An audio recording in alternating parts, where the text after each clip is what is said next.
Echoes in the dust. The red dust of Mars settled slowly, like memories descending from a long-forgotten past. The wind whispered across the ancient plains, weaving through silver towers that shimmered against the ochre sky. Humanity had come to this place, not for salvation, not even for survival. They came in search of connection. Dr. Claire Jensen stood at the edge of the crater, her boots buried in fine Martian soil. Behind her, the city of Halcyon rose like a glass crown, human ingenuity forged in steel and solar fiber. But in front of her stretched something older, deeper. The crater's depths were veiled in darkness, home to beings most humans still called myth. The Zyran, a species so enigmatic that even after decades on Mars, humans had never fully seen them. Not truly. They didn't come to the cities. They didn't trade. They didn't fight. But the few who had glimpsed them spoke of luminous eyes, bodies like living metal, and voices made of clicks and chimes. Language without parallel. Claire adjusted her visor, her gaze lingering on the silent ravine. She wasn't a soldier, not a diplomat. She was a xenolinguist, a specialist in deciphering alien communication. But more than that, she was a believer. While others dreamed of Zyran technology, weapons, energy, power, Claire dreamed of understanding. Not domination, but dialogue. She believed language was a window to the soul, and the Zyran held a view into something far beyond humanity's grasp. Her wrist console chirped softly. Another data packet, raw audio pulled from listening posts embedded along the crater walls. She tapped through the file. Layered clicks, rising tones, and something new, an echo that didn't match any environmental signature. Not wind, not rock, speech. Claire's breath caught. She closed her eyes and listened. The Zyran didn't just speak. They sang. Their language wasn't just a string of sounds. It pulsed with rhythm and resonance, carrying hints of emotion. She heard caution, curiosity, and something else she couldn't yet define. Back in the research station, the lights flickered as the dust storm outside thickened. Screens glowed with scrolling code, translation models running day and night. Her team had left hours ago, exhausted by weeks of dead ends. But Claire stayed, combing the data like an archaeologist brushing dirt from ancient bones. She pulled up 3 different samples, aligned them, and overlaid their spectral patterns. A pattern emerged, repeating tonal structures, modulated by pitch and speed. Not random, not environmental, intentional. Got you, she whispered. The pattern wasn't just language. It was layered. A surface message and something beneath, like emotional subtext or memory encoding. It reminded her of musical storytelling traditions on Earth, cultures that passed history through melody and metaphor. The Zyran didn't just speak their past, they wove it into sound. And that changed everything. Claire stood, rubbing the fatigue from her eyes. The Command Council wouldn't care about tonal harmony or cultural nuance. They wanted results. They wanted tech. But Claire knew what the others didn't. This wasn't a simple translation puzzle. It was a test. The Zyran had heard humanity, and they had answered. That night, she walked alone along the outer rim of Halcyon, past the reactors, past the defense towers, to a quiet hill overlooking the crater. Mars glowed beneath twin moons, casting the landscape in soft reds and muted golds. She activated her recorder and, for the first time, responded, using their syntax, their rhythm. Her voice echoed through the silent dark, tentative but clear. Not a demand, not a question, an invitation to speak, to listen, to understand. Silence followed, but not the silence of emptiness. No, this was a pause, a breath before a reply. Claire turned back toward the city, her heart pounding. She didn't know if they'd respond, didn't know if they'd accept her attempt, but something inside her whispered what the dust already knew. The Zyran were listening, and Mars was no longer silent. Through alien eyes. The next morning, Claire Jensen sat in her lab, her fingers hovering above the console. She hadn't slept. Not really. Her mind had replayed the tone she had sent into the Martian night. Echoes of Zyran cadence shaped into human breath. No response had come. Not yet. But something had changed her gut. Not fear, not even hope, just a knowing. A sense that the silence was now watching her back. The station lights buzzed overhead, sterile and white. Outside, Halcyon buzzed with noise, construction drones, cargo lifters, patrol craft. The city lived in pursuit of progress. But Claire was chasing something more elusive, meaning. She reviewed the data again, layer by layer. The Zyran messages weren't just linguistic. They were emotional. Subtle modulations in pitch suggested emphasis. Variations in rhythm marked shifts in perspective, like ancient oral histories. These weren't just messages, they were living documents, memories encoded in language. And Claire was beginning to understand them. She glanced at her translator model. It was crude, just a prototype, but it had mapped a new sequence, one that repeated across multiple Zyran communications. Not a word, a name, her name, Jensen, a breath caught in her throat. They had heard her, and they remembered. The door hissed open behind her. Colonel Nash stepped in, boots heavy, eyes sharp. Military liaison, defender of Earth's interests, and one of Claire's harshest critics. Still at it, he said, arms crossed. I've made progress, Claire replied, trying to keep the tremor from her voice. We don't need poetry. We need intel, energy signatures, weapon schematics, anything we can use. Claire met his gaze. Understanding their language is the only way to get any of that. If we push too hard, we risk provoking them. They're not hostile, Colonel. They are cautious, watching. They've had decades to come out of their caves. They were hiding from us. Nash scoffed, or sizing us up. He turned to leave, but paused. We've picked up a new signal near Crater K-47. It's different. Doesn't match previous activity. Might be your friends. You've got clearance to check it out, under escort. Claire's pulse quickened. I go alone. That's not happening. It's how they communicate. No weapons. No threats. Just language. If I show up with an armed unit, we lose them forever. Nash stared her down. Silence. Then a slow nod. Fine. But you go wired. Live telemetry. One screw up and we pull you out. Later that day, Claire descended into the crater. Alone. The terrain was raw, jagged stone, ancient scars of impact, red dust swirling around her boots.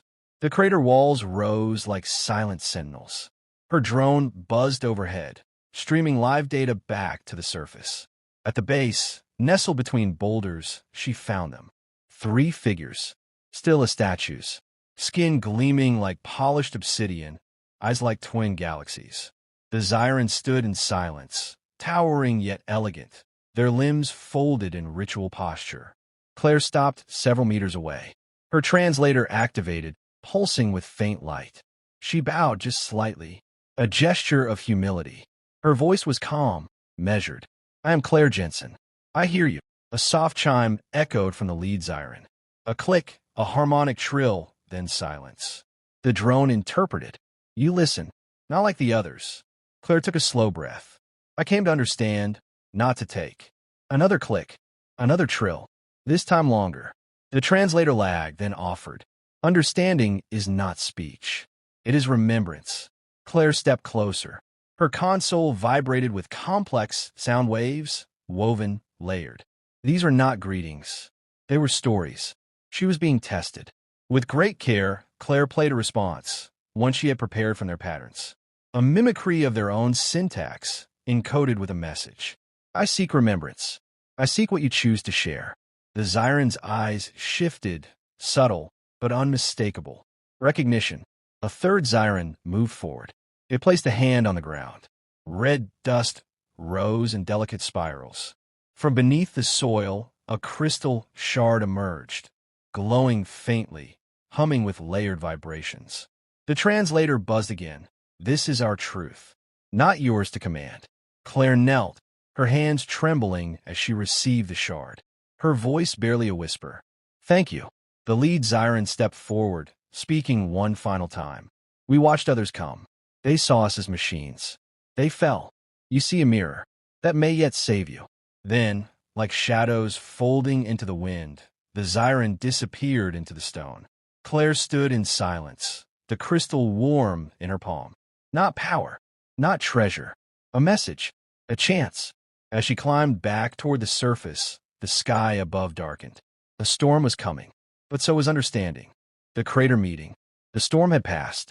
Red dust still hung in the Martian air like smoke from a distant fire, but the skies above crater K-47 had cleared. What remained was stillness, unnatural, expectant. Something had shifted since the encounter. And now, the Zyran had called for a meeting. An official one. Jensen stood at the edge of the crater once more, this time surrounded by unease. She was in full atmospheric gear, but it wasn't the Martian cold that made her shiver. It was the pressure. Behind her, military drones hovered in silence, eyes without trust. She had fought to come here alone again. She had nearly lost. Colonel Nash had relented, but barely. This time, she would not be unwatched. She stepped forward, past the rim, past the marker stones the Zyran had carved into the rock during the night. They were geometric, almost mathematical, yet their patterns vibrated with something more, an invitation, or a warning. Each footfall echoed louder than the last. At the base, they waited. 5 Zyran. They emerged from the shadows like sculptures come to life, their limbs unfolding with impossible grace. Their obsidian skin shimmered under the weak Martian sun. Claire's breath caught, not in fear, but in awe. These are not beasts, not weapons. These were elders, carriers of something vast and old. Claire activated the translator slowly, holding her hands out in peace. The drone at her shoulder began recording, feeding the conversation to command in real time. Nash will be listening. She spoke first. I've come alone. As you asked, the lead Zyran's voice rang out. Chimes, soft tones layered with subsonic pulses. The translator interpreted after a delay. You're not alone. The Watchers hide in wind and metal. Claire nodded. They fear what they do not understand. A pause. Then the Zyran replied, Fear is the mother of fire. We have seen your kind burn worlds before. Claire swallowed. The drone caught her rising heart rate. I don't speak for all of them, she said, but I speak for myself. I came to listen. To learn. One of the Zyran stepped forward, smaller than the rest. Younger, perhaps. It tilted its head, studying her. Then listen well, speaker. You seek knowledge. But not all knowledge serves life. The leader motioned toward the shard she carried, the one they had given her. Claire brought it forward. The crystal pulsed, glowing with soft waves of color. The translator buzzed as data streamed in. The shard was a message, yes, but also a test. A mirror. The Zyran surrounded her, forming a circle of silent judgment. Then one spoke, its tone slower, deeper. There was another species, long before you. They came with mouths of gold and hands of steel. They too offered peace. They asked for our songs. We gave them rhythm. They made it into code. Claire didn't interrupt. She let the words flow. They did not hear the warnings. They took. They bled this world. They turned memory into fuel. When they fell, the dust reclaimed their bones. A second Zyran joined in, harmonizing with the first. Their voices merged into a tapestry. Ancient, mournful, beautiful. The translator struggled to keep up. You're not the first. You're not special. You're not trusted. Claire's voice was soft. I understand, but I don't want to take. I want to share. The circle paused. For a long moment, there was nothing but wind between stars. Then, the young Zyran stepped closer. Their eyes locked with Claire's. No weapon, no command, just a single sound.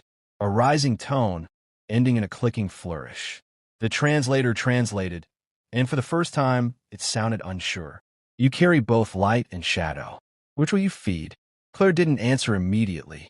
She looked around the crater, at the Watchers who had seen the fall of civilizations, at beings who had turned language into legacy and memory into melody.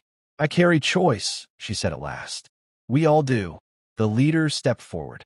Then, without fanfare, it extended its hand. Claire froze. The drone whirred nervously, unsure what protocol this was. She reached out. Their hands met, not in aggression, but in acknowledgement. And in that moment, Jensen became the first human to be seen by the Zyran. Not as a conqueror, not as a threat, but as something closer to equal. Behind her, in the shadows of the crater walls, The drone recorded everything. Nash and Command would dissect it later. They would look for leverage, for weakness, for ways to harness what they didn't understand. But Claire knew something had changed. The Zyran had opened a door. And the question now wasn't whether humanity could walk through it, but whether it deserved to. The cost of understanding. The city of Halcyon didn't sleep. In the days following Claire's meeting with the Zyran, the towers pulsed with light and urgency. Command centers buzzed with voices and analysis. The footage had gone viral inside the human Martian network. Everyone had seen the handshake. Everyone had questions, but not everyone wanted answers. Colonel Nash paced the command deck, eyes fixed on the frozen still frame of Claire's extended hand in contact with the Zyran leader. Behind him, analysts argued over spectral readings, cultural implications, and tactical advantage. He didn't care about poetry. He cared about what came next. They gave her a crystal. "We need to crack it open," he growled. One of the engineers hesitated. "Sir, it's not just data. The structure is organic, reactive. It's attuned to her biosignature." "Then get her back here," Nash snapped. "We're sitting on an alien artifact that could change the balance of power, and she's treating it like a souvenir." Claire Jensen sat at her desk, staring at the crystal. It floated above its base, spinning slowly, pulses of light flickering across its surface. Not like a machine, but like a heartbeat. It wasn't a tool. It was a trust. Since the crater meeting, she had pored over the Zyran vocal patterns embedded in the shard. They weren't just stories, they were warnings. Lessons. Whole histories, encoded not just in sound, but in feeling. Pain, loss, hope. A map of survival told through resonance. And now, Command wanted to weaponize it. Her comm buzzed. "Nash." She let it ring. That night, Claire stepped out into the Martian twilight. The city lights shimmered behind her like a mirage. She walked toward the crater again, alone, guided by the pulse of the shard in her hand. At the rim, she waited, and the Zyran came. Not with threats, with silence. The same elder who had taken her hand now stood before her. Claire bowed low, holding the crystal forward. "They want to break it open. Use what's inside." The Zyran's eyes darkened. "That is not knowledge. That is hunger." "I know," she whispered, "but they don't understand. They think power is something you take. Then you must teach them what it costs." Claire looked up. "I don't know if I can." "Then listen, and speak with our voice." The Zyran touched the shard. A surge of harmonic energy rushed through Claire's body. Memories, visions, light. She gasped as her mind filled with images not her own. A Zyran world, lush and radiant. Visitors arriving. Trade. Curiosity. Then ambition. War. Extraction.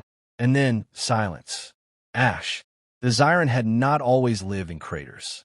They had fallen back into them, scarred by trusting those who sought only advantage. "You're not the first," the memory whispered, "but you may be the last we trust." Claire collapsed to her knees, breath ragged. She understood now. The crystal wasn't just a gift. It was a burden, a test of character. And if humanity failed it, there would be no second chance. The next day, she stood before the command council. The room was cold and full of eyes. The crystal hovered beside her. Nash sat at the head of the table, arms crossed. "You've had your time," he said. "Now we need to know what's inside that shard." Claire met his gaze. "I'll show you, but you won't like what you see." She activated the projection. Images bloomed into the air, worlds torn apart by greed, civilizations rising and crumbling. Zyran children turned into code. Their culture flattened, exploited. Their history turned into fuel. Not a gift of weapons, a mirror of consequences. The room fell silent. Claire spoke, voice steady. "They offered this as a warning, a lesson. If we come to conquer, we fall. If we come to listen, we rise together." An advisor scoffed. "And if we do neither?" Claire looked around the room. "Then they disappear, and we lose something greater than technology. We lose our future."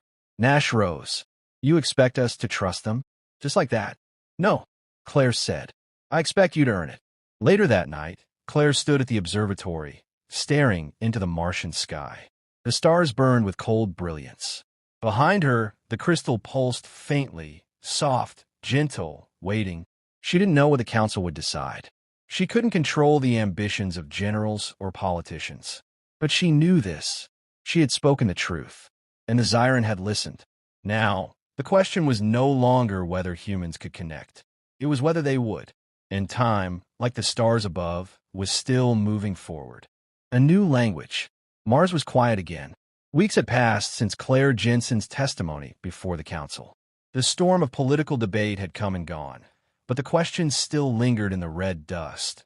Would humanity listen, or would it reach with clenched fists?